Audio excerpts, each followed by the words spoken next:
All right, guys, welcome back. Welcome back. Today we'll be bringing you a real world review of the SIG P365 9mm in two-tone. So if you have koala bear hands, you're good. If you have grizzly bear hands, you're toast. You're done. Now, the reason why I say that is because the grip is so small and thin. This is the smallest that I've seen on any micro 9mm. So it's not much to hold on to. Now, if you do have larger hands, you want to make sure you get the 12 round magazine, okay? Because you need it to be longer so you have more to press up against in your palm, all right? So that made it more comfortable for me, but it's still not as comfortable as I would like it to be. So maybe a whole grip would give me a little bit more thickness around here, which will take up more room in my hand. And also it has that finger groove on the whole grip. So, but yeah. So now we'll go ahead and jump into some measurements. Overall length is going to be 5.8. Slide length is going to come in at about 5.6. The width on this particular gun, the grip frame and the slide are actually the same width, all right, which is 1.06.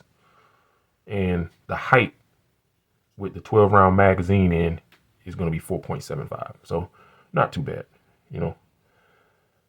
That was the most comfortable way that I could actually shoot the gun accurately, all right. With the 10 round that has the pinky extension on, it was enough for me to get my pinky on, but in the back here, it wasn't enough purchase for me. So the gun would actually, you know, I would fidget with the gun every time I took a shot. All right. So the 12 round is better for larger hands. Now, those of you with smaller hands, then you should be fine. All right. So it'll actually be a great gun for small to mid-sized hands. All right. Now, as with all of these micro compacts, they're going to be snappy just because, you know, the barrels are typically 3 inches, you know, somewhere around 3 inches. This one is 3.1. But anytime you have this small of a firearm, you're going to get some recoil. Now, I did notice with the 365 and 9mm, it is more recoil than the other 9mm that we have had on the channel. And you guys drop a comment that have smaller hands or medium hands to let me know if you felt like it had a lot of recoil, but that may be due to, you know, me not being able to get a sizable amount of width here to get a good grip on the gun, you know. Now, don't get me wrong, the ergonomics are outstanding on this gun, okay? Due to the cutout here, so your thumb just sinks right down in that area. They do a good job of angling the magazine release, and it is reversible to the other side there, but they do a good job of keeping that out your way when you're shooting with that groove there. And then also with your groove here in the beaver tail area, the gun just sinks right into your hand. I mean, it feels very well crafted. Okay, the texture is pretty good, not too abrasive. They even give you a slight undercut here and a slight groove. All right, but this first groove is smooth, and then you have the texture here and here, and then they match the texture up on the 12 round magazine. So that was pretty good. All right, so it wasn't abrasive. It didn't bother me, you know, after a box of ammo. So usually when I leave the range, I have no issues with the 365 here.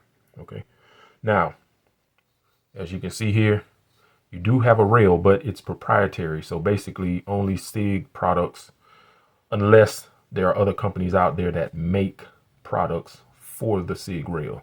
Okay, so I'm not sure as to how many things they have out there that will attach to this front rail here. I usually don't run anything on my front rails. I try to keep the gun as light as possible because I'm moving around all day long at times, and the heavier guns, they're okay, you know, if you're just jumping out the car, going a couple places, but as you're going in and out of the vehicle and you're going different places and you're ripping and running all day long, Then as the day goes on, the heavier the gun is, the more it starts to be noticeable and starts aggravating me. So I try to keep everything as light as possible. So I don't use the rails. Okay. You do have front slide serrations. All right. And you get a glimpse of the two-tone in the front. Recoil spring in the front is black, barrel black, sights black. So just something different, you know. Speaking of the sights, see, it gives you these out of the box. All right. They're called day-night sights. So basically in the daytime, you get the highlighted green ring in the front. In the back here, the dots, they only look clear or white, you know. So most of your focus goes to the front sight. It does have serrations to keep the glare down, but at nighttime, you see all three. In the day, you only see the front, barely see the back. But at night, everything glows due to the tritium. All right, so really good sights. Also, it's flat here on the front of the rear sight. So you should be able to shelf cock or shelf rack the slide in case of emergency. So that's pretty good. Have your loaded round window there. When you have a round in there, you can look down in and see the round. That way you know it's loaded. A nice beefy extractor. Also, when there's a loaded round in the chamber, the extractor will be flush with the slide. All right. But now, you know, we don't have a round in the chamber. So it sticks up a little bit. So as you run your finger across there, you can feel that it's raised up. And that actually means, you know, that you don't have a round in the chamber. All right. It's the opposite on Glocks. All right. On the Glocks, it's the front part of the extractor. And the extractor sticks out on a Glock when you have a round in the chamber. But on the SIG, it's flush when you have a round in the chamber. Now, the trigger. It's actually made out of metal. So it's like some sort of hybrid. You know, it's flat in the front, but then it's curved on the sides, you know. Surprisingly, you don't get any trigger pinch. I guess because of the shape of the trigger, your finger just fits right in there perfect. It locks it into one place. So that's pretty good with this trigger. The feel of the trigger is very smooth. All right. A bit more take up than I like, but it's not bad. All right. You do come to a slight wall and then a very smooth depress of the trigger. Now, when you're shooting the gun all in one motion, it's hard to gauge where the wall is because the trigger in most firearms, it feels different when it's loaded, meaning when there's a round in the chamber and there's pressure on the firing pin, it does feel a little bit different from then when you're dry firing. All right. And it's kind of hard to gauge where the wall is. So you just have to go slow with your pre-travel. But like I said, it's a bit more pre-travel than I like. And they do have spring kits and things where you can probably get that a little bit shorter. But stock, it's not bad. It's a pretty good feel. All right. And then the reset. Nice audible click. So out of the box, it's not bad. I would rate this second to the GX4 trigger out of the box. Just being that it's kind of hard to gauge where your wall is when your firing pin is loaded. But nevertheless, really smooth, nice action on the trigger there. Didn't have any problems with the slide lock lever or slide release lever. Everything locked back on the last round. Once the last round was fired every time, no issues there. All right. So ammo.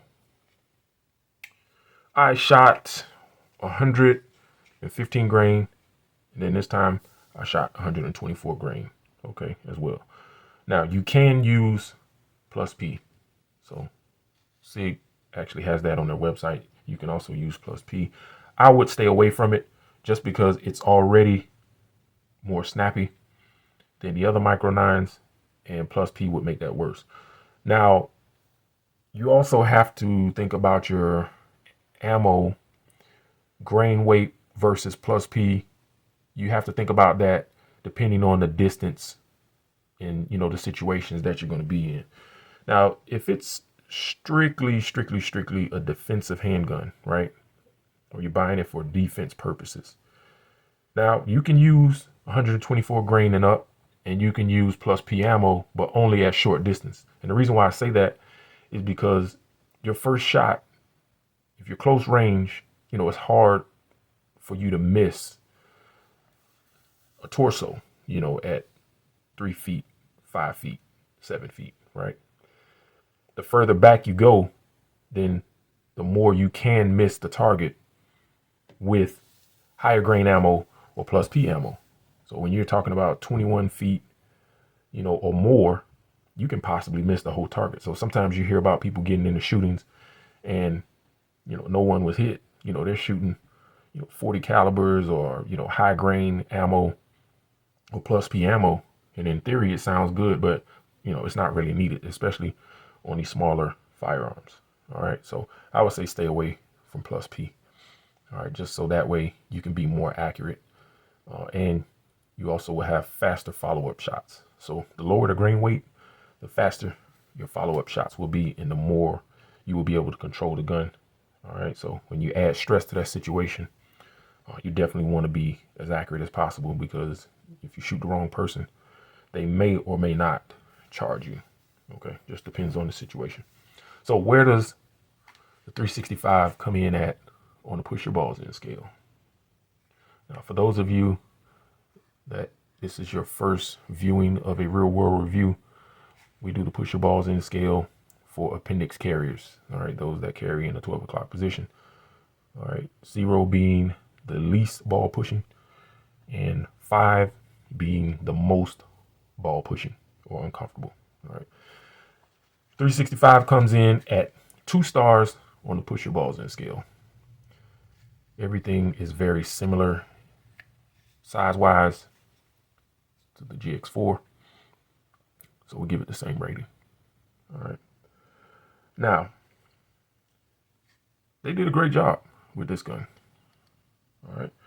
The only thing I would say is maybe add a whole grip if you feel like the gun is snappy. So, you know, after your first trip to the range, you'll be able to determine, you know, if you can get a tight enough grip on the gun. It may not be snappy for you.